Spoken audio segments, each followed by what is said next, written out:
ही टोमॅटोची चटणी तुम्ही इडली असो, डोसा असो किंवा भातासोबत सुद्धा खायला अतिशय चविष्ट अशी ही चटणी लागते। चला तर मग सुरू करूया। आता सर्वप्रथम कढईमध्ये 2 चमचे तेल टाकून घेतलं, त्यामध्ये 1 चमचा जिरं टाकलेलं आहे, 2 चमचे चणा डाळ टाकून घेतलेले आहे, 8 ते 9 लसूण पाकळ्या, 1 इंच आल्याचा तुकडा टाकून घेतलेला आहे, त्याचबरोबर एक मध्यम आकाराचा कांदा जो आहे तो कट करून घेतलेला आहे, 2 हिरव्या मिरचीचे तुकडे टाकून घेतले, त्याचबरोबर कढीपत्त्याची पानं टाकून घेतलेली आहे आणि आता 2 ते 3 मिनिटं आपल्याला हा कांदा जो आहे तो चांगला परतून घ्यायचा आहे।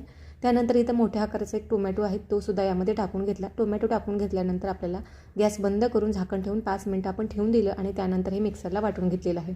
त्यानंतर आता कढईमध्ये 2 चमचे तेल टाकलं, त्यामध्ये 1 चमचा मोहरी, जिरं, त्याचबरोबर कढीपत्त्याची पानं आणि 1 चमचा इथं आपण उडीद डाळ टाकून घेतलेली आहे। आता याच फोडणीमध्ये आपल्याला जे वाटण जे आहे ते टाकायचं आहे, चवीपुरतं मीठ टाकून घेऊया आणि सगळ्यात शेवटी थोडंसं यामध्ये पाणी टाकून मिक्स करून घ्यायचं आहे। आता आपली ही चटणी जी आहे ती खाण्यासाठी तयार झालेली आहे। कशी वाटली नक्की सांगा। नवीन असाल तर सबस्क्राईब करायला विसरू नका। तोपर्यंत नमस्कार।